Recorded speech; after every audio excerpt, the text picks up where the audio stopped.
ఒక్కసారి కొమ్మూరి గోల్డ్ కి కాల్ చేయండి. తాకట్లో ఉన్న మీ బంగారాన్ని విడిపించి మార్కెట్ ప్రైస్ కి వాళ్ళు కొనుక్కుని మిగతా డబ్బులు మీకు ఇచ్చేస్తారు. జై తెలంగాణ. కూర్చోవాలి, ఒకసారి అందరు సైలెంట్ ఉండాలి. అందరికీ నమస్కారం. మళ్ళీ ఒకసారి తెలంగాణ ప్రజలకు, తెలంగాణ మేధావులకు, తెలంగాణ బుద్ధిజీవులకు, తెలంగాణ ప్రగతిని కోరుకునేటటువంటి ప్రతి ఒక్కరికి, తెలంగాణలో ఉన్నటువంటి ప్రభావశీల వర్గాలందరికీ హృదయపూర్వకంగా చేతులెత్తి నమస్కారం తెలియజేస్తా ఉన్నాను. ఇవాళ తెలంగాణ రాష్ట్రంలో ఒక చరిత్ర, నా జీవితంలో కూడా ఒక మర్చిపోలేని రోజు అవుతుంది ఈరోజు. తెలంగాణ రాష్ట్ర భవిష్యత్తును తెలంగాణ రాష్ట్రం స్వయంగా రాసుకోవడానికి మరి మనందరినీ కూడా ఆ దైవము, ఆ కాలము మనందరినీ భాగస్వామ్యం చేసిందని చెప్పి నేను మనస్ఫూర్తిగా నమ్ముతా ఉన్నాను.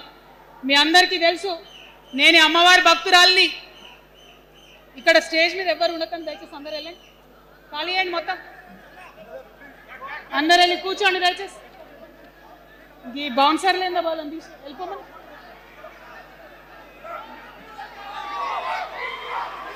జై తెలంగాణ.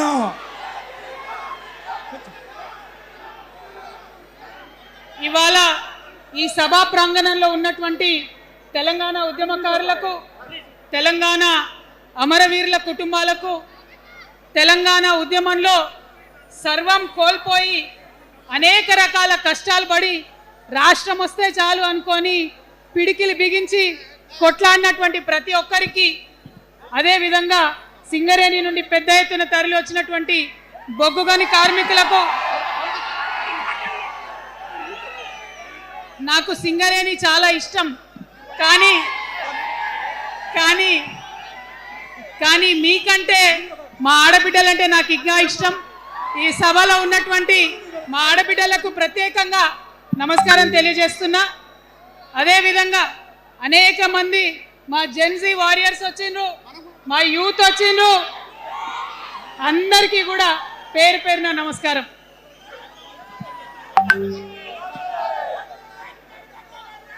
ఇవాళ చాలా చాలా చాలా చాలా మంది ఎదురు చూస్తూ ఉన్నారు ఏం జరుగుతుంది ఈ రాష్ట్రంలో అని. ఒక్క మాట మాత్రం నేను నా తెలంగాణ ప్రజలకు చెప్పగలుగుతా. గత 20 ఏళ్లుగా తెలంగాణ ఉద్యమంలో నేను పోషించినటువంటి పాత్ర, తెలంగాణ జాగృతి పోషించినటువంటి పాత్ర మీ అందరికీ తెలిసిందే. తెలంగాణ ఉద్యమంలో ఆడబిడ్డలందరినీ కూడా భాగస్వామ్యం చేయాలని చెప్పి తెలంగాణ జాగృతి నుండి బతుకమ్మను ఎత్తుకొని ఊరు వాడ తిరిగి మా జాగృతి కార్యకర్తలు తెలంగాణ సాంస్కృతిక దీపాన్ని పదిలంగా దాచిపెట్టుకున్నారు. మరి వారు దాచినటువంటి ఆ దీపం ఆనాడు చాలా చీకటిలో, కాలరాత్రిలో కూడా ఒక కాగడాలాగా తెలంగాణ ఉద్యమకారులకు వెలుగునిచ్చింది. మా సింగరేణి గని కార్మికుల చేతిలో కందిలైంది. మొత్తం తెలంగాణ సమాజానికి కూడా ఒక కాంతి రేఖ అయింది. అప్పటి వరకు చాలా మంది మాట్లాడేది, మా స్టూడెంట్స్ అయినా అందరూ కూడా మాట్లాడేది, ఈ ఆంధ్రోళ్ళతోని పంచాయతీ అవుతుందక్క, ఏం చెప్పాలి, మా గురించి ఎట్లా చెప్పుకోవాలి, మన సంస్కృతి గురించి ఎట్లా చెప్పుకోవాలని మాట్లాడినప్పుడు బతుకమ్మ వచ్చిన తర్వాత బలం వచ్చింది. బతుకమ్మ పాట వచ్చిన తర్వాత ఇది మా సంస్కృతి, ఇది మా పండుగ, ఇగో గిది తెలంగాణ అని ఎత్తిన ప్రతి బతుకమ్మలో కూడా జై తెలంగాణ జెండా పెట్టి మా ఆడబిడ్డలందరూ కూడా బతుకమ్మ అంటే ఏందో ప్రపంచానికి పునఃపరిచయం చేసుకోవడం జరిగింది. ఏ ఉద్యమానికైనా డెఫినెట్గా భౌగోళిక స్వరూపం ఉంటుంది, శక్తులు ఉంటారు, వ్యక్తులు ఉంటారు, కానీ ఒక సాంస్కృతిక పునాది, సాంస్కృతిక నేపథ్యం ఉన్నప్పుడే ఆ ఉద్యమాలు తుదముట్టాయని చెప్పి అందరం కూడా అనుకుంటాం. తెలంగాణ ఉద్యమానికి బలమైనటువంటి సాంస్కృతిక పునాదినిచ్చి ఆడబిడ్డలందరినీ ఉద్యమంలో జత చేసినటువంటి ఘనత ఇక్కడ ఉండేటటువంటి జాగృతి కార్యకర్తలదేనని నేను ఇవాళ సగర్వంగా ప్రకటిస్తా ఉన్నాను. మరి ఇవాళ మిమ్మల్ని నేను కోరేది ఒకటే, కష్టపడ్డం, తెలంగాణ తెచ్చుకున్నాం. కానీ మనం కలలు కన్న తెలంగాణ వచ్చి 12 ఏళ్ళైనా ఇంకా కూడా మనకు రాలేదు. ఏమేం కలలతో తెలంగాణ తెచ్చుకున్నామో ఆ కలలన్నీ ఇంకా నిజం కాలేదు. మరి తెలంగాణ ఉద్యమ రథం, ఆనాటి ఉద్యమ రథసారథి కేసీఆర్ గారి నేపథ్యంలో తెలంగాణ ఉద్యమ రథం ఎక్కడనో దారి తప్పింది. తెలంగాణ ప్రజల ఆర్తిని అది అర్థం చేసుకోలేకపోయింది. డెఫినెట్గా సామాజిక తెలంగాణ రథచక్రం అనేది విరిగి ముక్కలైపోయింది. ఒక కొత్త రాష్ట్రం వచ్చిన తర్వాత ఏ తరహా అయితే పని జరగాలో, ఏ తరహా అయితే పనులు ప్రారంభించుకోవాలో అవి జరగలేదని చెప్పడానికి ఒక ఇంత బాధపడతా ఉన్నాను. ఆనాడు ఏమనుకున్నాం, తెలంగాణ రాష్ట్రం వస్తే మనందరి బానిస సంఖ్యలు పోతాయి అనుకున్నాం. కానీ రైతులకు బేడీలు పడ్డాయి, ఇసుక దందా మీద ప్రేమతోని నేరెళ్ళల దళితులకు దెబ్బలు పడ్డాయి, చావులైనాయి. ఒకరిద్దరు కలిసి మాట్లాడుకోవాలంటే ఎవరు ఫోన్ ఎక్కడ మానిటర్ చేస్తుండ్రో అని భయం, వ్యక్తిగత స్వేచ్ఛ లేదు. దారుణమైనటువంటి నిఘా నీడలో తెలంగాణ అంతా కూడా బతికింది. ఇది వాస్తవం. మనం అనుకున్న కలల తెలంగాణ రాలేదన్నది ముమ్మాటికి వాస్తవం. మరి అటువంటి సందర్భంలో నేను ఇవాళ మీ అందరికి ఒక మాట చెప్పాలి. ఆనాడు పరిపాలించిన కుటుంబంలో నేను కూడా ఒక భాగం. ఆనాడు పరిపాలించిన కుటుంబంలో ఒక భాగమైనందుకు కొన్ని విషయాలకు నేను సిగ్గుపడతా ఉన్నాను. తెలంగాణ ప్రజల్ని క్షమించమని కూడా కోరుతా ఉన్నాను. కానీ తెలంగాణ సాధించినందుకు మాత్రం చాలా గర్వపడుతున్నాను. నా జన్మ ధన్యమైందని చెప్పి భావిస్తూ ఉన్నాను. మరి అనేకమైనటువంటి తప్పులు జరిగినాయి, అనేకమైనటువంటి నేరాలు జరిగినాయి. అనుకున్నటువంటి తెలంగాణ సాధించుకోలేదు. మరి ఆ తప్పులో ఎక్కడో ఒక దగ్గర నాకు భాగం ఉందని చెప్తున్నప్పుడు మరి కేవలం క్షమాపణ చెప్తే సరిపోతుందా? ఏ తెలంగాణ అయితే కావాలనుకున్నామో, ఏ సామాజిక న్యాయ తెలంగాణ అయితే రావాలని అనుకుంటున్నామో దానికోసం నడుం బిగించి కష్టపడి పని చేయాల్సిన అవసరం కూడా ఉంది. మరి ఇవాళ పని చేయడం కోసమే తెలంగాణ రాష్ట్ర సేన ఇవాళ తెలంగాణ ప్రజల ముందుకు వచ్చింది. రేపటి నుంచి మీరు చూస్తారు మా పని ఎట్లుంటుందో, మా పనితీరు ఎట్లుంటుందో. ఎందుకంటే ఏ పోరాటం చేయాలన్నా, ఏ ప్రజలకు మంచి చేయాలన్నా కేవలం కొట్లాడితే సరిపోదు. దానికి రాజకీయ అధికారం కూడా ఉండాలి. రాజకీయ అధికారం తోడైనప్పుడే ప్రజలకు చేయాలనుకున్న మంచి చేయగలుగుతాం. అందుకే ఇవాళ పార్టీ పెట్టేది. అదర్వైజ్ గత 11 నెలల నుంచి తెలంగాణ జాగృతి చేస్తున్న పోరాటాలు మీరు చూస్తున్నారు. ఎన్ని పోరాటాలు తీసుకున్నాం, ఎన్ని రకాలుగా సక్సెస్ సాధించడం మీరు చూసిండ్రు. కానీ ఉట్టి పోరాటాలు సరిపోవు, ఖచ్చితంగా రాజకీయ అధికారం ఉండాలి. దానికోసమే ఇవాళ తెలంగాణ రాష్ట్ర సేన మీ ముందుకు వచ్చిందని చెప్పి నేను సగర్వంగా ప్రకటిస్తూ ఉన్నాను. మరి ఈ పొలిటికల్ పార్టీ ఏదైతే తెలంగాణ ప్రజల కోసం వచ్చిందో అది టెక్నికల్గా అధికారం తెచ్చుకోవడానికి, ఎన్నికల్లో పాల్గొనడానికి డెఫినెట్గా బాగుంటుంది. కానీ దానికి ఒక ఆత్మ ఉండాలి, దానికి ఒక నేపథ్యం ఉండాలి. ఇవాళ బీఆర్ఎస్తో అదే కదా ప్రాబ్లం. టెక్నికల్గా బాగున్నారు, ఎలక్షన్ పోతున్నారు, సీట్లు గెలుస్తున్నారు, కానీ తెలంగాణ ఆత్మను కోల్పోయింది. కాబట్టే ఇవాళ తెలంగాణ రాష్ట్ర సేన వచ్చింది. నేను తెలంగాణ ప్రజలందరికీ చేతులు జోడించి నమస్కరించి ఒక మాట చెప్తున్నా, హార్ట్ఫుల్గా చెప్తున్నా, నా హృదయాంతరాల నుంచి ఒక మాట చెప్తా ఉన్నా. నేను తెలంగాణలో ఉన్న 3.5 కోట్ల మంది తెలంగాణ బిడ్డలందరికీ ఒక అమ్మగా పరిణితి చెందాలనుకుంటున్నా.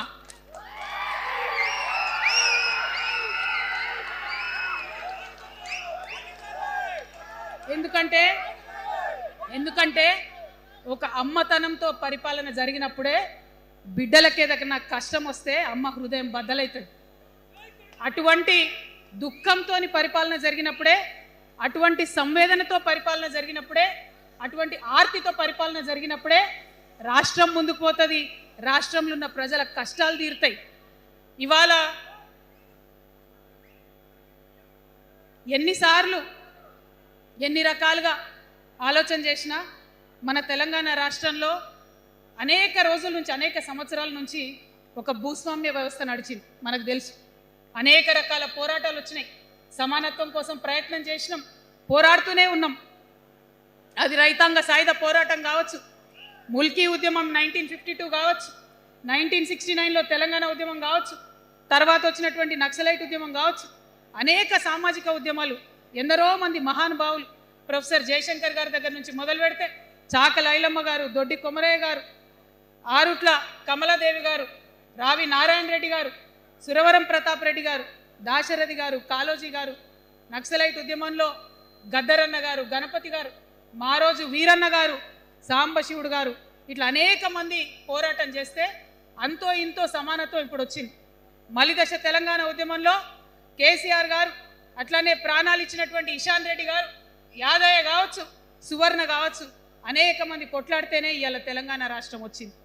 వీరికన్నా ముందు మరి మీ అందరికీ తెలుసు, సమ్మక్క సారలమ్మ దగ్గర నుంచి మన దగ్గర సామాజిక ఉద్యమాలు నడిచినాయి.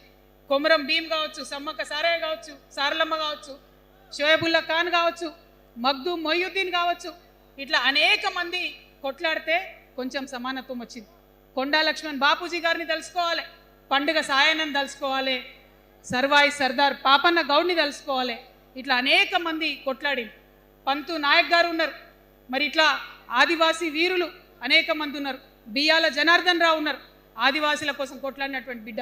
వీరందరినీ కూడా వారి స్ఫూర్తిని తీసుకుంటాం. రాజ్యాంగబద్ధంగా రాజకీయ శక్తితోని పోరాటాలు మిళితం చేసి, ప్రజా పోరాటాలు మిళితం చేసి మనం కలలుగనేటటువంటి సామాజిక న్యాయ తెలంగాణను సాధిస్తామని మళ్ళొకసారి సగర్వంగా ప్రకటన చేస్తూ ఉన్నాం. మరి వాళ్ళ తెలంగాణ రాష్ట్ర సేన మీ ముందుకొచ్చిందంటే ఉట్టిగానే రాలే. తెలంగాణలో ఏం జరుగుతుందో ఒకసారి తెలుసుకోవాలి, మనం ఆలోచన చేసుకోవాలి, అర్థం చేసుకోవాలి. ఎన్ని పార్టీలు ఉన్నాయి? 3 పార్టీలు ఉన్నాయి. భారతీయ జనతా పార్టీని తీసుకుందాం. ఆ బీజేపీ అనే పార్టీకి అసలు తెలంగాణ ఏర్పాటే ఇష్టం లేదు, తెలంగాణ ఏర్పాటు అవడమే ఇష్టం లేదు. అందుకే వాళ్ళ అగ్రనాయకత్వం అంతా కూడా ఏం మాట్లాడతారు? తల్లిని చంపినరు, పిల్లని బతికించారు అని ఒకరు అంటారు, ఇంకొకరు ఏమంటారు? నిన్ననే ఒక తలకాయ లేని ఎంపీ, మెడకాయ మీద తలకాయనే లేదు ఆయనకు, ఏమన్నాడు ఆ ఎంపీ? ఇండియా పాకిస్తాన్ విడదీసినట్టట, ఆంధ్ర తెలంగాణను విడదీసినట. మరి వాళ్ళ అగ్రనాయకత్వం ఇన్ని మాటలు అంటుంటే మన ప్రాంతంలో ఉన్నటువంటి భారతీయ జనతా పార్టీ బానిస ఎంపీలు ఎవరైతే ఉన్నారో ఒక్క మాట కూడా వాళ్ళు మాట్లాడరు. ఫెడరల్ స్ఫూర్తికి విరుద్ధంగా రాష్ట్రం ఏర్పాటు అయిన తర్వాత 7 మండలాలు మనకి గుంజుకుంటే పార్లమెంట్లో పల్లీకులు ఇస్తారు, కానీ ఆ ఎంపీలు ఒక్క మాట కూడా మాట్లాడరు. మనకు 8 రూపాయలు ఇవ్వకపోతే ఆ ఎంపీలు ఒక్క మాట మాట్లాడరు. విభజన హామీలు ఇవ్వకపోతే ఆ బీజేపీ బానిస ఎంపీలు ఒక్క మాట కూడా మాట్లాడరు. అంతేకాకుండా సామాజిక న్యాయం అనేటటువంటి ఒక కాన్సెప్ట్కే బద్ద వ్యతిరేకి భారతీయ జనతా పార్టీ. అందుకే ఏం చేస్తున్నారు? మహిళా బిల్ అయితే మోసం, 2 సార్లు పాస్ చేసిర్రు, దాన్ని మొత్తానికే పక్కన పెట్టేసిండ్రు. బీసీ బిల్లు ఇక్కడికి వెళ్ళి పంపిస్తే దాన్ని తొక్కిపెట్టిండ్రు. కులగణన వేస్తామన్నారు, దాన్ని తొక్కిపెట్టిండ్రు. అత్యంత పేదవాళ్లకు సమాజంలో 2 బుక్కల అన్నం పెట్టేటటువంటి ఉపాధి హామీ పథకం ఉంటే కూడా దాన్ని కూడా మొత్తానికి బంద్ చేసి పెట్టిండ్రు. అయినా కూడా ఈ బీజేపీ బానిస ఎంపీలు ఒక్క మాట కూడా మాట్లాడరు, కనీసం పెదవులు తెరవరు. నేను ఇవాళ బీజేపీ ఎంపీలను డిమాండ్ చేస్తున్నా, సవాల్ చేస్తా ఉన్నా, మీరు తెలంగాణ తల్లి బిడ్డలైతే కనీసం భద్రాచలం దగ్గర ఒక 5 గ్రామాలు ఉన్నాయా, ఆంధ్రాలకు పోయినాయి, అవి పోతే మన రాముడి గుడి మునిగిపోతుంది. పోలవరం నిండితే భద్రాచలం మొత్తం కూడా నీళ్ళు వచ్చేటటువంటి పరిస్థితి ఉన్నది. మీకేమన్నా సిగ్గు ఎగ్గు ఉంటే తెలంగాణ తల్లి బిడ్డలైతే 8 మంది బీజేపీ తెలంగాణ ఎంపీలను ఛాలెంజ్ చేసి అడుగుతా ఉన్నా, ఆ 5 గ్రామాలను మీరు వాపస్ తెలంగాణకు పట్టుకరండి. మేం మాట్లాడినాం, జాగృతి నుండి మాట్లాడినాం, ఆంధ్ర వారికి లేఖ రాసినాం, కేంద్రానికి లేఖ రాసినాం. మరి మీరేం చేస్తున్నారయ్యా? రాముడి గుడి ఇక్కడ భద్రాచలం రాముడు కాదా? ఆయన గుడి మునిగిపోయినా మీరు మాట్లాడరా? నేను సవాల్ చేస్తా ఉన్నా భారతీయ జనతా పార్టీ ఎంపీలకు, ఖచ్చితంగా మీరు 5 గ్రామాలను తెలంగాణకు తీసుకురావాలి. ఇక బీఆర్ఎస్ పార్టీ ఉంది, ఇంకో పార్టీ. ఏముంది ఆ పార్టీలో? మొట్టమొదటి ప్రభుత్వం వచ్చింది, తొట్టతల్లి ముఖ్యమంత్రి గారు అయినరు. మంచి సాలు తీయాల్సి ఉండే, అది సామాజిక న్యాయానికి కావచ్చు, ఒక ప్రణాళిక కావచ్చు. 3 ముఖ్యమైన అంశాలతో తెలంగాణ తెచ్చుకున్నాం: నీళ్లు, నిధులు, నియామకాలు. ఏం చేసింది బీఆర్ఎస్ పార్టీ? నీళ్ల కోసం 10 సంవత్సరాలలో 1,89,000 కోట్ల రూపాయలు ఖర్చు పెట్టింది. 1,89,000 కోట్ల రూపాయలు ఖర్చు పెట్టి ఎన్ని ఎకరాలకు నీళ్ళు ఇచ్చిందంటే 14 లక్షల ఎకరాలకు నీళ్ళు ఇచ్చింది. అందులో 2 పెద్ద ప్రాజెక్టులు, ఒకటి పాలమూరు, ఇంకోటి కాళేశ్వరం. ఆ రెండిటికి కలిపి 1,21,000 రూపాయలు ఖర్చు పెట్టింది. ఎన్నిటికి నీళ్ళు ఇచ్చిరాయా? ఎన్ని ఎకరాల కంటే 1,00,000 ఎకరాలకు నీళ్ళు ఇచ్చింది. ఈ మాట బాధతో చెప్తున్నా. నేను కూడా బీఆర్ఎస్ అప్పుడున్న టీఆర్ఎస్కి నేను కూడా నా రక్తాన్ని, నా చెమటని, నా సమయాన్ని కుటుంబంతో పిల్లలతో గడపాల్సిన టైంలో టీఆర్ఎస్ పార్టీ బలోపేతానికి పనిచేసిన వ్యక్తిని నేను కూడా. ఆనాటి కేసీఆర్ వేరు, ఇప్పటి కేసీఆర్ వేరు. ఆనాటి కేసీఆర్కి తెలంగాణలో చేనేత కార్మికులు చచ్చిపోతుంటే భిక్షాటన చేసిన కేసీఆర్ ఆనాటి కేసీఆర్. ఇయాలటి కేసీఆర్ మారిన మనిషి, మనిషి, మన మనిషి కాదు. ఏమైంది ఇయాలటి కేసీఆర్కి? హైడ్రాల ఇల్లు కూలిపోతుంటే అరుస్తున్నారు, అన్నా ఎక్కడున్నావు రా, వచ్చిండ్రా? రాలే. వెలుగుమట్ల ఇల్లు కూలితే వచ్చిండ్రా? రైతులకు వర్ష బీభత్సమై మొత్తం పొలాలు మునిగిపోతే వచ్చిండ్రా? చేవెళ్ళ దగ్గర బస్ యాక్సిడెంట్ అయితే వచ్చిండ్రా? ఎక్కడ చిన్న కష్టం వచ్చిన ప్రజలకు ఆ సారు రారు, ఆ సారు రారు. ఎందుకంటే ఆయన మారిన మనిషి, మనిషి, గుంటనెక్కల తోడేళ్ల చేతిలో ఖైదీ అయినటువంటి మనిషి, మన మనిషి కాదు. బాధతో, దుఃఖంతో, ఆవేదనతో చెప్తున్న మాట, సంతోషంతో చెప్తలేని ఈ మాట నేను. అట్లాంటి కేసీఆర్ ఎట్లా ఉండే ఒకప్పుడు? అదే ఆర్డీఎస్ అంతా పాదయాత్ర చేసి నా తెలంగాణకు నీళ్లు కావాలని అడిగినారు. ఇవాళ మరి 10 ఏళ్ళ అధికారం ఉంటే పాలమూరు రంగారెడ్డి ప్రాజెక్టు కోసం 10 ఏళ్లలో ముందుకు పోతలేదంటే, ఎవరన్నా తెలంగాణ పట్ల ప్రేమ ఉంటే, పాలమూరు పట్ల ప్రేమ ఉంటే, కృష్ణా నీళ్లు వాడుకోవాలంటే మన కేసీఆర్ అయి ఉంటే ఆ పాలమూరు రంగారెడ్డి ప్రాజెక్ట్ కాడ కుర్చేసుకొని అది కట్టిస్తుండే. ఏం చేసినారు మారిన కేసీఆర్ గారు? పంజాబ్ పోయినరు, గుజరాత్ పోయినరు, బీహార్ పోయినరు. మేము మొత్తం రాష్ట్రంలో పీక్ కట్టలు కట్టం, నేషనల్ పార్టీ పెడతామని పోయినరు తప్పితే తెలంగాణ ప్రజలను పట్టించుకోలేదు. పట్టించుకుని ఉంటే, కేంద్రంతో గొడవ పెట్టుకోకుండా ఉంటే ఇవాళ పాలమూరు రంగారెడ్డి పారకపోతుండేనా? నేను అడుగుతా ఉన్నా స్ట్రేట్గా. ఇన్ని రోజులు నేను ఎన్ని మాటలు మాట్లాడినా బీఆర్ఎస్ పార్టీ నాయకులు ఒక్కరు కూడా బయటకు వస్తలేరు, సమాధానం చెప్తలేరు. దీనికి మీరు సమాధానం చెప్పకపోతే ప్రజలే మిమ్మల్ని బయటకు లాగి సమాధానం చెప్పేటట్టు చేస్తారని కూడా ఈ సందర్భంగా నేను తెలియజేస్తా ఉన్నా.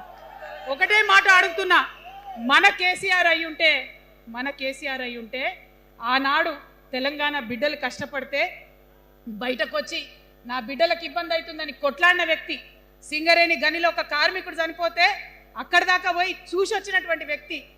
మరి తెలంగాణ వచ్చినాక ఏమైందా ప్రేమ?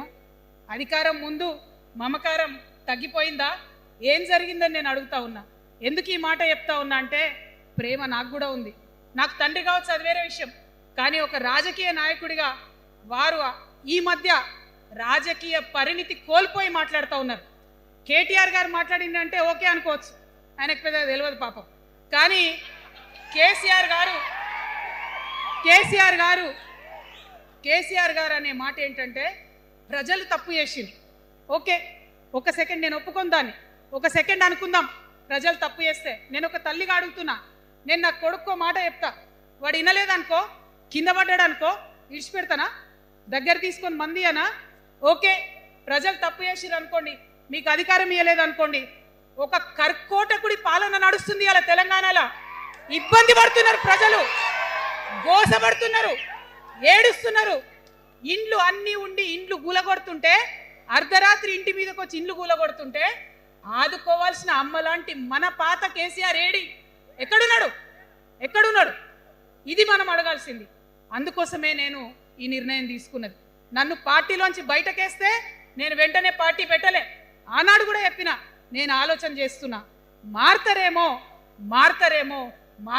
అని చూసిన, పదే వేచి చూసిన. ఇవాళ నన్ను పార్టీలోకి వెళ్ళి సస్పెండ్ చేసి 10 నెలలైంది. నాకు నిజంగా మంచిగానే అయింది. ఎందుకు తెలుసా? ఆనాడు ఉద్యమకారులను ఇబ్బంది పెడుతుంటే నేను ఇంకా గట్టిగా మాట్లాడలేదు. ఆనాడు మీకు జరిగింది, ఇవాళ నాకు జరిగింది. కొత్త ఏం లేదు. కేసీఆర్ కోసం, టీఆర్ఎస్ పార్టీ కోసం, ఆనాడు తెలంగాణ ఉద్యమం కోసం ఇండ్లు అమ్ముకొని, భూములు అమ్ముకొని, ప్రతి ఊర్లో టిఆర్ఎస్ కండువా వేసుకొని పోరాటం చేసినటువంటి కార్యకర్తలు ఎక్కడున్నారు ఇవాళ? ఒక్క గుళ్ళ మెంబర్ ఇయర్ రాలేదా? ఒక్క గుడి చైర్మన్ ఇయర్ రాలేదా? తెలంగాణను వ్యతిరేకించి ఉద్యమాన్ని తొక్కిపట్టి మన మీద లాఠీలు పెట్టి కొట్టినటువంటి వాళ్ళకు తీసుకొచ్చి ఎమ్మెల్యే సీట్లు ఇచ్చి వాళ్ళ అనుచరులు వచ్చి మిడతల దండలాగా మన కార్యకర్తల మీద పడితే తల్లి కోడి కాపాడుకున్నట్టు పిల్లల్ని కాపాడుకోవాల్సిన మన కేసీఆర్ ఏడబోయింది. వచ్చిందా ఎవరికన్నా పదవులు? ప్రతి సంవత్సరం రాష్ట్రం మొత్తంలో పోస్టులు నింపితే 6,000 పైచిలకు నామినేటెడ్ పోస్టులు వస్తాయి తెలుసా? అంటే 10 ఏళ్లలో 2 ఏళ్లకోసారి నామినేటెడ్ పోస్టులు వేసినా ఒక 30,000 మందికి దాదాపుగా ఏదో ఒక గౌరవం. ఏం కావాలి మనకు ఉద్యమకారులకు చెప్పండి? ఏం కావాలి? కండువా వేసుకొని పిచ్చోళ్ళ లెక్క తిరిగినందుకు, మన ఇంటోళ్ళని ఇడిచిపెట్టి తిరిగినందుకు ఇంత మర్యాద కావాలి. మా సార్ నన్ను గుర్తుపట్టిండా, మా పార్టీ నన్ను గుర్తుపట్టింది, నాకేదో చిన్న పదవి ఇచ్చిరని చెప్పుకుంటే ఒక మర్యాద ఉంటుంది. వచ్చిందా మనకు ఆ మర్యాద? ఎక్కడన్నా వచ్చిందా? ఆనాడు అవహేళన చేసిర్రు, పార్టీలకు వచ్చి మళ్ళీ అవహేళన చేసిండ్రు. అంటే ఎప్పుడైతే అధికారం వచ్చిందో అప్పుడు అమ్మతనం పోయింది, ఎప్పుడైతే అధికారం వచ్చిందో అప్పుడు మమకారం పోయింది. అందుకే అంటున్నా, ఆయన మన కేసీఆర్ కాదు,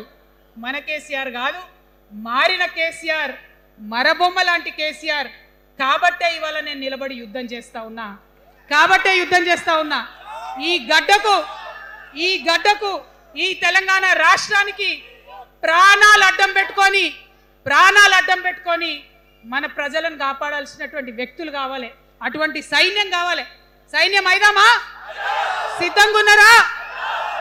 ఎట్లయితే ఉద్యమం అప్పుడు కడుపు కట్టుకొని కాలు కట్టుకొని పనిచేసినామో ఇప్పుడు అట్లా పనిచేయాల్సినటువంటి అవసరం ఉన్నది. ఇవాళ ఒక్క పాలమూరు రంగారెడ్డి కాదు, కాళేశ్వరంలో జరిగినటువంటి అవినీతి. ఒక మాట ఆలోచించాలి. మన కేసీఆర్ అయితే ఏమన్నాడు అప్పుడు ఉద్యమంలో? నా బిడ్డ కానీ నా కొడుకు కానీ తప్పు చేస్తే తీసి పారేస్తా పార్టీలకు వెళ్ళన్నారు. ఇవాళ నేనేం చేసిందే మీకు తెలియదా? నేనేం చేసిన? కాళేశ్వరంలో అవినీతి జరిగిందన్నమాట చెప్పిన. అంటే అవినీతి జరిగిందని చెప్పిన నన్ను బయటేసి అవినీతి చేసిన పందికొక్కుల్ని పక్కన కూర్చోబెట్టుకున్నారు చూడు. అది మన కేసీఆర్ కాదు. ఆత్మలేని మరబొమ్మ ఇప్పుడున్న కేసీఆర్. మన కేసీఆర్ కాదు.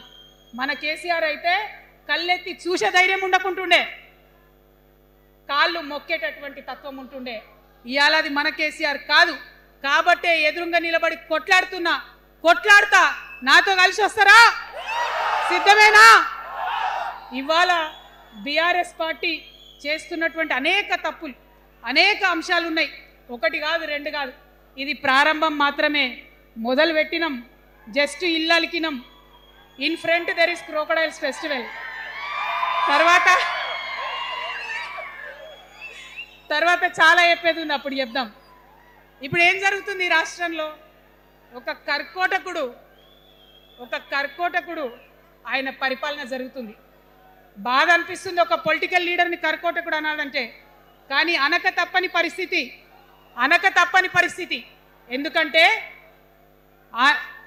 ఎందుకంటే మొన్న ఖమ్మంలో వెలుగుమట్లలో అన్ని పర్మిషన్స్ ఉన్నాయి, అన్ని కాయిదాలు ఉన్నాయి. అర్ధరాత్రి పోయి ఇల్లు కూలగొడితే ఒక నిండు గర్భిణి టెన్షన్తోని అబార్షన్ అయిపోతే ఆ తండ్రి ఏడ్చిన ఏడ్పులు, ఆ తండ్రి రోదన ఇంకా కూడా ఈ చెవులకు వినబడుతుంది. కాబట్టి ఇప్పుడున్న సీఎంని కర్కోటకుడనే అంట, హిట్లర్ అనే అంట.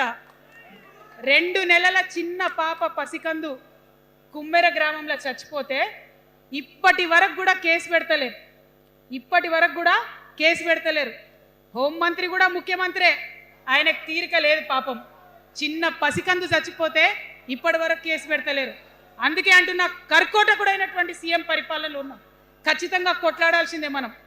మనం ఏదైతే గురుకులాలు ఉన్నాయో వాటిలో విషం పెట్టి పిల్లల్ని చంపుతా ఉన్నారు. అయినా సరే విద్యాశాఖ మంత్రిగా ఉన్న సీఎం మాట్లాడతలేడు. అందుకే కర్కోటకుడు అంటా ఉన్నాం, అందుకే హిట్లర్ అంటా ఉన్నాం. కర్ల రాజేష్ అనేటటువంటి దళిత యువకుడు కస్టడీలో చచ్చిపోతే ఇప్పటి వరకు కూడా దానికి బాధ్యులైన పోలీసులను ఏం చర్యలు తీసుకోలేదు వాళ్ళ మీద.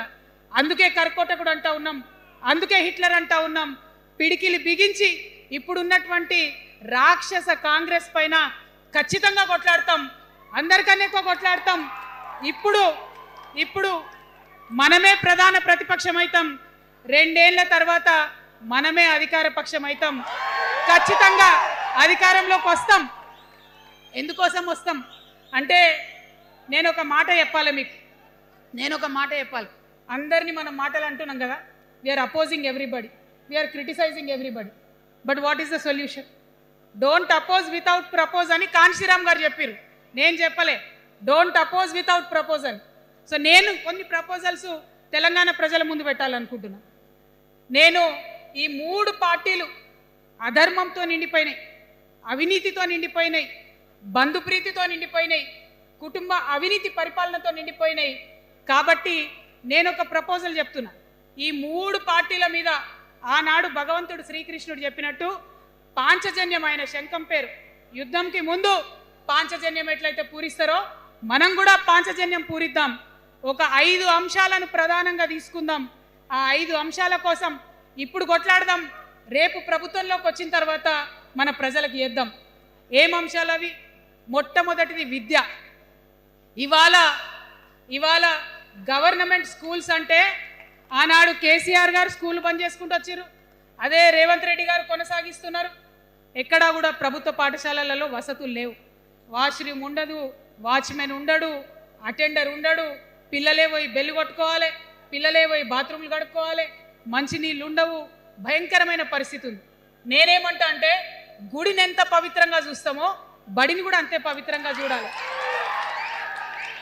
గుడిని ఎంత పవిత్రంగా చూస్తామో బడిని అంత పవిత్రంగా చూడాలి. కాబట్టి నేను ఒక మాట అంటున్నా, ప్రతి ఊర్లో ఒక బడి ఉండాలి, ప్రతి తరగతికి ఒక టీచర్ ఉండాలి. ప్రతి ఊర్లో ఒక బడి ఉండాలి, ప్రతి తరగతిలో ఒక టీచర్ ఉండాలి. ఖచ్చితంగా అట్లా జరిగినట్టయితే ప్రభుత్వ పాఠశాలలు మంచిగా అవుతాయి. మరి నా పేద మధ్యతరగతి ఆడబిడ్డలు, మా అక్కలు అమ్మలు అనుకుంటున్నారు, అక్క మరి ఆల్రెడీ మా పిల్లలు ప్రైవేట్ స్కూళ్ళలో చదువుతున్నారు, వాళ్ళ సంగతి ఏందని. నేను మాట ఇస్తా ఉన్నా, ఇవాళ మన ప్రభుత్వం వస్తుంది, ఖచ్చితంగా వస్తుంది. ఎందుకంటే ప్రభుత్వంలో వచ్చేది మీ అమ్మ కాబట్టి, అమ్మ జేబు చూడదు, కడుపు చూస్తుంది. అమ్మ జేబు చూడదు, కడుపు చూస్తుంది. కాబట్టి మీ పిల్లలు ప్రైవేట్ పాఠశాలలో చదువుతున్నా, ఎంతవరకు చదువుకున్నా కంప్లీట్గా మీ మీద ఒక్క రూపాయి కూడా భారం పడకుండా చదివించే బాధ్యత మేము తీసుకుంటాం. అది ప్రైవేట్ పాఠశాలలు కానీ, డాక్టర్ కానీ, ఇంజనీర్ కానీ, రాకెట్ సైంటిస్ట్ కానీ మన తెలంగాణ బిడ్డలు చదువుకుంటే ఒక్క రూపాయి కూడా పేద మధ్యతరగతి వాళ్ళ మీద భారం పడకుండా ఉచిత విద్యను అందించే బాధ్యత నేను నా తెలంగాణ బిడ్డల కోసం తీసుకుంటా అని ఈ సందర్భంగా తెలియజేస్తున్నా. ఇవాళ పరిస్థితి ఏంటిది? యూనివర్సిటీలో ఉన్న పిల్లలు అంతకుముందు తెలంగాణ రాకముందు నేను చూసిన రక్తం అమ్ముకునేది డబ్బులు లేకపోతే. ఇవాళ ఏం చేస్తున్నారు? బావర్చి కాడ గిగ్ వర్కర్ లెక్క గోడ మీద కూర్చొని వెయిట్ చేస్తున్నారు. అవునా కదా? ఎందుకంటే ఆ గిగ్ వర్కర్ చేస్తే అంతో ఇంత పైసలు వస్తాయి, పేరెంట్స్ మీద ఆధారపడకుండా ఉండొచ్చు అని. మరి యూనివర్సిటీలను పట్టించుకున్నామా? బీఆర్ఎస్లో ఉన్నప్పుడు 10 ఏళ్ళు ఒక్క రూపాయి కూడా ఇవ్వలేదు యూనివర్సిటీకి. ఆ యూనివర్సిటీ మిత్రులకు, పాఠశాలలో ఉన్నటువంటి వారందరికీ నేను ఒకటే ప్రపోజల్ చేస్తున్నా, మీరు ఎంత చదువుకుంటారో చదువుకోండి, ఒక్క రూపాయి కూడా మీ మీద భారం పడకుండా చదివించే బాధ్యత తెలంగాణ రాష్ట్ర సేన తీసుకుంటుంది. ప్రైవేట్ పాఠశాలలు కూడా బాగుంటాయి, ప్రభుత్వ పాఠశాలలు కూడా బాగుంటాయి, కానీ భారం తల్లిదండ్రుల మీద పడదు. అది మీ అమ్మ ప్రభుత్వంలో జరగబోతుందని, మీ తల్లి ప్రభుత్వంలో జరగబోతుందని మీకు మాటిస్తా ఉన్నా. సెకండ్, మనకేమవుతుంది? మన తెలంగాణలో పేద మధ్యతరగతి ప్రజలకు ఏమవుతుంది? ఎవరన్నా ఇంట్లో రోగం వస్తే, ఒక యాక్సిడెంట్ అయితే ఇల్లు గుల్లవుతుంది. అందుకే ఆలోచన చేసి వైద్యం గురించి ఒక నిర్ణయం తీసుకున్నా. మన రెండో అంశం పాంచజన్యంలో వైద్యం కోసం అనేక అగచాట్లు పడుతున్నారు, అనేక ఇబ్బందులు పడుతూ ఉన్నారు. నేను ఒకటే మాట ఇస్తా ఉన్నా, ఏ రోగమన్నా రాని, ఎంత పెద్ద హాస్పిటల్ అన్నా కానీ, మన తెలంగాణలో మన జబ్బు ఎక్కడ తగ్గుతుందో అక్కడ మీ జేబులకెళ్ళి ఒక్క రూపాయి ఖర్చు కాకుండా ఉచిత వైద్యం అందించే బాధ్యత మేము తీసుకుంటా ఉన్నాం. ఉచితంగా విద్య ఇచ్చి, ఉచితంగా వైద్యం ఇచ్చినాక నా తెలంగాణ బిడ్డల మీద నాకు నమ్మకం ఉంది. మనం కష్టపడే బిడ్డలం, మీరే పైసలు సంపాదించి ఇస్తారు, మీరే రాష్ట్రాన్ని ముందుకు తీసుకుపోతారు. అవునా కదా? ఉచిత విద్య, ఉచిత వైద్యం మన రెండు అంశాలు పాంచజన్యంలో. మూడవది వ్యవసాయం. మా రైతన్నలు ఉన్నారు, మా రైతన్నలు ఎంతో కష్టపడి మరి పంటలు పండించి చెమటలు కక్కి మనందరికి అన్నం పెడతారు. మీ అందరినీ నేను కోరేది ఒకటే, ఇవాళ అందరూ అర్రాస్ పాట పాడినట్టు నీకు ఎకరానికి ఇంత ఇస్తా అని చెప్పి మాట్లాడుతున్నారు తప్పితే మనకున్న కష్టం ఎవరైనా తీరుస్తున్నారా? ఏం కష్టం ఉంటుంది రైతుకి? భూమి కష్టం ఉంటుంది, చెప్పుకోవాలి. భూమి మీద దాని ఇబ్బంది ఉంది. ఎంఆర్ఓ ఆఫీస్కి పోతే మనని ఎవడన్నా రాణిస్తాడా? మాట్లాడతాడా? నీ దోతి బాగలేదు, నీ అంగి బాగలేదు, నీ కాళ్ళకు మట్టి ఉండే, నీ చెప్పులకు మట్టి ఉండే రానియరు. అదే సూటు బూట్ వేసుకొని ఎవరన్నా వస్తే ఏం చేస్తారు? పిలిచి కూర్చోబెట్టి చేంబర్లో కూర్చోబెట్టి చాయ్ ఇచ్చి కాఫీ ఇచ్చి అన్ని పనులు చేసి పంపుతారు. మన ప్రభుత్వం రాబోతా ఉంది. ఆ ప్రభుత్వంలో రైతే రాజు అనేటటువంటి నినాదాన్ని నిజం చేస్తాం. ప్రతి ఆఫీస్లో, అది ఎంఆర్ఓ ఆఫీస్ కానీ కలెక్టర్ ఆఫీస్ కానీ ప్రతి ప్రభుత్వ ఆఫీస్లో నేను రైతునని పోతే సపరేట్ కౌంటర్ ఉండాల్సిందే, కుర్చీ మీద కూర్చోబెట్టాల్సిందే, మీకు పని చేసి పెట్టాల్సిందేనని ఈ సందర్భంగా నేను తెలియజేస్తా ఉన్నా. నేను రైతునని గర్వంగా చెప్పుకునే విధంగా మేము పరిపాలన చేస్తాం. అది కాకుండా మిగతా ఏదైతే టైంకి రావాల్సిన కరెంటు, ఇప్పుడు రేవంత్ రెడ్డి గారి దయ వల్ల మళ్ళా రాత్రిపూట కరెంట్ వస్తుంది. అట్లా ఉండదు. రేపు మన ప్రభుత్వం వస్తుంది, టీఆర్ఎస్ ప్రభుత్వం వస్తుంది. వచ్చినాక 24 గంటలు నాణ్యమైన కరెంటు, పొద్దుటిపూట కరెంటు, రైతులకు ఉచిత కరెంట్ ఇస్తాం. అదేవిధంగా యూరియా కావచ్చు, కొనుగోలు కేంద్రాలు కావచ్చు, మీరు ఎక్కడ పోయి అడగాల్సిన అవసరం లేకుండా అన్నీ మీ దగ్గరకు వచ్చేటట్టు చేస్తాం. మరి అనేక అంశాలు ఉన్నాయి రైతుల గురించి మాట్లాడేటి. ఇప్పుడు ఎంత గోసపడుతున్నారో తెలుసు. ఒక్కొక్కటి మాట్లాడుకుంటూ వెళ్దాం. రైతుని రాజుని చేసేది నినాదంగా ఉండే దాన్ని నిజం చేస్తామని మాత్రం మీ చెల్లెగా సోదరిగా నేను మీకు మాట ఇస్తా ఉన్నాను. ఇక 4వ అంశం ఉపాధి. మనకి ఇక్కడ చాలా యూత్ ఉన్నారు. మిమ్మల్ని అందరూ నేను ఒక మాట చెప్తా ఉన్నా, ఒక మాట అడుగుతా ఉన్నా. ప్రతి ప్రభుత్వం ఏం చెప్తుంది? ప్రతి ప్రభుత్వం స్వతంత్రం వచ్చినప్పటి నుంచి ఇప్పటి వరకు ఏం చెప్తారు? ఉద్యోగాలు ఇస్తాం, ఉద్యోగాలు ఇస్తాం, ఉద్యోగాలు ఇస్తాం. అవునా? అసలు నాకు మాట తెలియక అడుగుతా. ఒక యువ మిత్రుడు ఉంటే, ఒక యువతి ఉంటే, నేను వ్యాపారం చేసుకోవాలనా, నేను ఉద్యోగం చేసుకోవాలనా, నేను కళారంగానికి పోవాలనా, నేను ఇంకోటి కావాలనా అనే స్వేచ్ఛ నాకు ఉండాలి కదా, నాకు ఉండాలి. కానీ ప్రభుత్వాలు మనకేం చెప్తాయి? నువ్వు ఉద్యోగం చేయి, 9 to 5 ఉద్యోగం చేయి, బానిస బతుకు అనేటటువంటి కండిషనింగ్ చేస్తూ ఉన్నాయి. ఇప్పుడు చాలామంది యూత్తో నేను మాట్లాడినా, నాకు ఒక మాట చెప్తా ఉన్నారు. అక్క, మా పరిస్థితి ఎంత ఘోరం ఉందంటే బయట ఉద్యోగం దొరుకుతలేదు చదువుకున్న చదువుకి. మా అమ్మ సెల్ఫ్ హెల్ప్ గ్రూప్లో ఉండి ఆమె 2 లక్షల రూపాయలు తీసుకొచ్చి ఇస్తే నేను బండి కొనుక్కోవాలి. ఆమె 3 లక్షల రూపాయలు తీసుకొచ్చి నాకు ఇస్తే నేను ఆటో కొనుక్కొని నడుపుకోవాలి. వయసు వచ్చిన కొడుకుని, వయసు వచ్చిన బిడ్డని తల్లి దగ్గర చేయి జాపాలంటే నామోష్ అనిపిస్తుంది అక్క అని అనేక మంది చెప్పారు. అందుకే నేను చెప్తా ఉన్నా, ఉపాధి అంటే కేవలం ఉద్యోగం కాదు.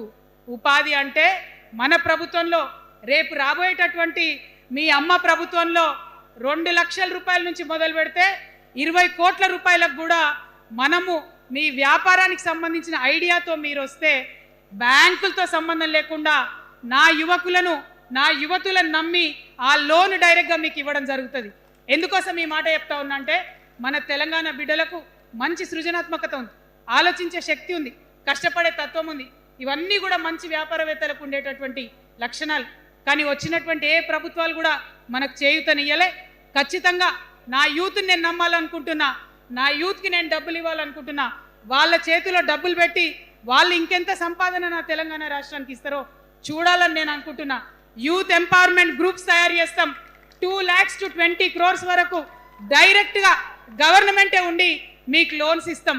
మరి ఉద్యోగం చేయాలనుకునే యూత్ ఉంటే నేను ఒక శుభవార్త చెప్తా ఉన్నా. బాగా లెక్క పెట్టినాం. మీకు తెలిసి నేను ఏది స్టడీ చేయకుండా చెప్ప, ఆగమాగం మీద అసలే చెప్ప. నేను స్టడీ చేసిన దానికి ఏంటంటే, ఎవరైతే ఉద్యోగం చేయాలనే యూత్ ఉంటారో వాళ్ళకి మొదటి సంవత్సరమే మన గవర్నమెంట్ వచ్చినాక 4 లక్షల ఉద్యోగాలు ఒకటేసారి సింగిల్ నోటిఫికేషన్తోని ఇచ్చి తీర్థం. ఇది నా మాట, ఇది నా మాట. నేను మళ్ళీ మీకు ఎందుకు చెప్తా ఉన్నా ఈ మాట అంటే, నేను తల్లిని, నేను జేబు చూడా, ఎంత ఖర్చు అవుతుంది, ఎంత జీతం అవుతుంది చూడా. నా కొడుకు కడుపులో ఉన్న బాధను, వాడి ఆత్మగౌరవాన్ని, నా బిడ్డ బాధను, ఆమె చదువుకున్న చదువుకి రావాల్సిన ఉద్యోగాన్ని దాన్నే చూస్తా. కాబట్టి మొదటి సంవత్సరమే 4 లక్షల ఉద్యోగాలు ఇస్తాం. మరి మన ఉద్యమకారులు ఇంతమంది వాళ్ళ వయసుని, వాళ్ళ యవ్వనాన్ని, వాళ్ళు సంపాదించుకునేటటువంటి మొత్తం వయసుని కూడా ఉద్యమానికి దారపోసిరు. కాబట్టి నేను ఉద్యమకారుల కోసం ప్రత్యేకించి జూన్ 2, 2014 వరకు కట్ ఆఫ్ డేట్ పెట్టుకొని ఆనాటి ఉద్యమకారులకి 1,00,000 ఉద్యోగాలు సూపర్ న్యూమరరీ జాబ్స్ క్రియేట్ చేయబోతా ఉన్నామని కూడా ఈ సందర్భంగా తెలియజేస్తున్నా. అంటే ఇవన్నీ తెలంగాణ ఉద్యమంలో, తెలంగాణ రాష్ట్ర సాధనలో మీరు చేసిన ప్రయత్నానికి, మీ రుణం తీర్చుకోవడానికి నేను చేస్తున్న ఈ ప్రయత్నం అని చెప్పి ఈ సందర్భంగా తెలియజేస్తా ఉన్నా. మరిగా మన పాంచజన్యంలో 5వ అంశం, ఆఖరి అంశం, అతి ముఖ్యమైనటువంటి అంశం సామాజిక న్యాయం. సామాజిక న్యాయ తెలంగాణ సాధించాల్సిందే. మన ఎస్సీ మిత్రులకు, ఎస్టీ మిత్రులకు, అగ్రవర్ణాల్లో ఉన్నటువంటి పేదవారికి, బీసీలకు అందరికీ న్యాయం జరగాలి. మా మైనారిటీ సోదరులు, మా ముస్లిమ్స్ కావచ్చు, క్రిస్టియన్స్ కావచ్చు, సిక్కులు కావచ్చు, అందరికీ కూడా న్యాయం జరగాలి. మరి బీఆర్ఎస్లో మనం చూసినాం, मुस्लिम्स कोसम थोड़े देर उर्दू में बात करके आपसे मीठी मीठी बातें बोल के सोपत करके देखो, सोना घिसके देखो बोले, आप 2 बार सोपत कर लिए, तालीम का एक छोटा सा रोशनी आपको दिखाए, लेकिन रोजगार आपसे दूर रखे। जो 12% रिजर्वेशन का बात हुआ था उसके ऊपर कुछ भी अमलावरी नहीं हुआ। और जो माइनॉरिटी फाइनेंस कॉरपोरेशन का पहले लोन मिलते थे 10 साल के बीआरएस में कितने लोन मिले, अब 2 साल के कांग्रेस में कितने लोन मिले, आप एक बार देख लो। सारे लोग बस बातें ही बोल रहे हैं लेकिन काम कोई नहीं कर रहा है। आपकी बेटी हूँ मैं, ये धरती का कर्ज उतारने के लिए नया पॉलिटिकल पार्टी आपके सामने लेके आई हूँ। आपसे मैं गुजारिश करती हूँ मेरे साथ चलिए, जो बदलाव आपके जिंदगी में आएगा जरूर आपको बदलाव दिखेगा, पहले जैसा नहीं होगा। बिल्कुल अलग सा एक स्ट्रैटेजी बना रहे हैं, अलग से आपके रेस्पेक्ट के लिए हमारी सोच है। हम मिलेंगे, बात करेंगे। सबसे ज़्यादा हमारी माइनॉरिटी भाई बहनों की सेफ्टी के लिए, सिक्योरिटी के लिए, रेस्पेक्ट के लिए मेरा प्रायोरिटी होगा, जॉब्स के लिए प्रायोरिटी होगा, रोजगार के लिए मेरा प्रायोरिटी होगा। అదే విధంగా అనేక మంది మరి మాట్లాడిన కానీ ఎవరు మనకేం చేయలేదు. బీసీలకు సంబంధించి 50% రిజర్వేషన్ ఎమ్మెల్యేలలో, ఎంపీలలో వచ్చేంత వరకు కూడా కొట్లాడతామని కూడా ఈ సందర్భంగా తెలియజేస్తా ఉన్నాను. మా దళిత బిడ్డలు ఉన్నారు, వారికి దళిత బంధన్ మొదలుపెట్టిండు. నేను అన్నది ఎందుకంటే మన కేసీఆర్ కాదని, మన కేసీఆర్ అయి ఉంటే ఏమీ లేకున్నా కూడా దళితులు బాగుండాలని ఆలోచించేది. కానీ దళిత బంధు పెట్టిందే ఆనాడు ఉప ఎన్నిక కోసం. ఒక్క ఉప ఎన్నిక గెలవడానికి పెట్టిన పథకం తప్పితే నిజాయితీగా చేయాలని పెట్టిన పథకం కాదు. అందుకే ఆ నియోజకవర్గంలో కూడా ఇంతవరకు సంపూర్ణంగా దళిత బంధు రాలేదు. రేపటి తెలంగాణలో, రేపటి టీఆర్ఎస్ పరిపాలనలో ఖచ్చితంగా దళితులకు పెద్దపీట వేస్తాం, న్యాయం చేస్తాం. ఇప్పుడున్నటువంటి రాజకీయ అవకాశాల కన్నా మంచి అవకాశాలు ఇస్తాం. మా ఎస్టీ సోదరులు ఉన్నారు, మా లంబాడాలు ఉన్నారు, ఆదివాసీలు ఉన్నారు, వారిని ప్రత్యేకంగా పేరు పేరున సపరేట్గా కార్పొరేషన్స్ పెడతాం. ప్రతి ఆదివాసీ బిడ్డకు ఫైనాన్స్ అందేటట్టు చేస్తాం, గౌరవం అందేటట్టు చేస్తాం. మన భాష ఏదైతే ఉందో కోయత్తూరు భాషను కూడా కాన్స్టిట్యూషనల్లో రికగ్నైజ్డ్ లాంగ్వేజ్గా చేర్చడానికి కూడా మా వంతు ప్రయత్నం చేస్తామని తెలియజేస్తూ ఉన్నాను. మరి సామాజిక న్యాయం అంటే అందరికీ వైద్యం ఇవ్వడం సామాజిక న్యాయం, అందరికీ చదువు ఇవ్వడం సామాజిక న్యాయం, అందరికీ సొంత ఇల్లు ఇవ్వడం సామాజిక న్యాయం. పేదవాడు ఎవడైనా సరే, అగ్రకులమైనా సరే, చిన్న కులమైనా సరే, చిన్న కులంగా చెప్పే కులాలైనా సరే, అందరికీ న్యాయం ఇవ్వడమే సామాజిక న్యాయం. కాబట్టి అది 5వ అత్యంత ప్రధాన అంశంగా పెట్టుకొని సామాజిక న్యాయ తెలంగాణ సాధించడానికి ముందుకెళ్తాం. ఫైనల్గా నేను ఒకటే మాట చెప్తా ఉన్నాను, టీఆర్ఎస్ పార్టీ రేపటి నాడు మీ దగ్గరకు వస్తుంది. అభివృద్ధిని, సామాజిక న్యాయ తెలంగాణను 2 కళ్ళుగా తీసుకొని జోడెడ్ల బండ్లాగా ముందుకు తీసుకొని పోతాం. ఖచ్చితంగా ఈ రాష్ట్రంలో ఒక కొత్త తరహా పాలిటిక్స్ చేస్తాం. రాజకీయాన్ని, ప్రజా పోరాటాలను మిక్స్ చేస్తాం, అన్ని కలిసి కొట్లాడతాం. తొందరలోనే మరి ఎంపీటీసీ, జెడ్పీటీసీ ఎన్నికలు ఉన్నాయి. తొందరలోనే మరి జిహెచ్ఎంసీ ఎన్నికలు కూడా ఉంటాయి. అన్నిట్లో కూడా పరిపూర్ణంగా సిద్ధంగా ఉంటాం. అన్ని చోట్ల కూడా పోటీ చేస్తాం. మరి అమరవీరులు ఎవరైతే తెలంగాణ రాష్ట్ర సాధన కోసం ప్రాణాలు అర్పించిండ్రో వారికి ప్రత్యేకమైనటువంటి గౌరవం ఇస్తాం. ఏదైతే అందరూ అమరవీరుల కుటుంబాలకు న్యాయం జరగలేదో, నేను తెలంగాణ జాగృతి జనం బాట అప్పుడే చెప్పిన, ప్రతి ఒక్క అమరవీరుల కుటుంబానికి మా ప్రభుత్వం వచ్చినాక ప్రతి ఒక్క కుటుంబానికి ₹1 కోటి ఇచ్చి ఆదుకుంటాం. ఖచ్చితంగా వాళ్ళని కడుపులో పెట్టి చూసుకుంటామని చెప్పి నేను తెలియజేస్తా ఉన్నాను. మరి అందరికన్నా ఎక్కువ మా ఆడబిడ్డలంటే నాకు ప్రాణం. మా ఆడబిడ్డల కోసం ప్రత్యేకంగా నేను ఒకటే మాట చెప్తున్నా, మనం ఎక్కడ ఉన్నా ఏ వయసులో ఉన్నా మనకు భయం అవుతుంటుంది ఎక్కడికైనా పోవాలంటే. మన భద్రత మీద మనకు ఆలోచన ఉంటుంది. ఖచ్చితంగా రేపటి మన తెలంగాణలో మన ఆడబిడ్డల భద్రత ప్రధానమైన అంశంగా తీసుకుంటాం.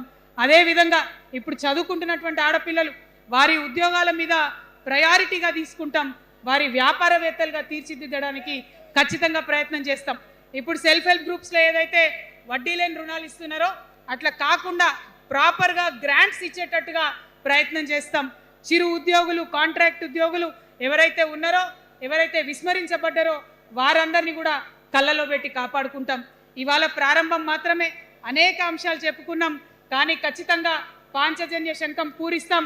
అవతలి వాడు మనవాడైనా సరే, అధర్మం వైపు వాడుంటే వాళ్ళ మీదైనా సరే యుద్ధం చేయడానికి ఖచ్చితంగా వెనుకడుగు వేయకుండా ముందుకే వెళ్తామని తెలియజేస్తూ, మరి ఈ 3 పార్టీలు కూడా, Congress party single agenda Rahul గాంధీని ప్రధానమంత్రి చేయాలి, BRS party single agenda farm హౌస్లో పెద్దసారి ఉండాలి, చిన్నసారి సీఎం కావాలి, బీజేపీ పార్టీ సింగిల్ ఎజెండా సామాజిక న్యాయాన్ని కథం పట్టియాలి. కాబట్టి 3 పార్టీల మీద కూడా యుద్ధం చేసేది ఉన్నది. అలుపెరగని పోరాటానికి సిద్ధం కావాలని చెప్పి మొత్తం మన జాగృతి సైనికులందరినీ కూడా నేను పిలుపునిస్తా ఉన్నాను.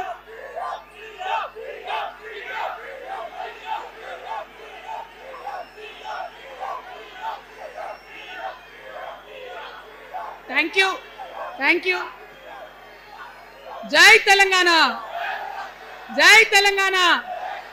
జోహార్ తెలంగాణ విద్యార్థి అమర వీరులకు, జోహార్ తెలంగాణ విద్యార్థి అమర వీరులకు, జోహార్ తెలంగాణ అమర వీరులకు.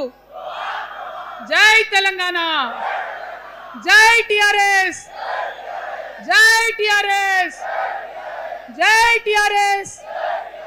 టిఆర్ఎస్ అంటే జిందాబాద్ అనాలి. TRS, TRS, TRS. జై తెలంగాణ, జై తెలంగాణ, జై తెలంగాణ.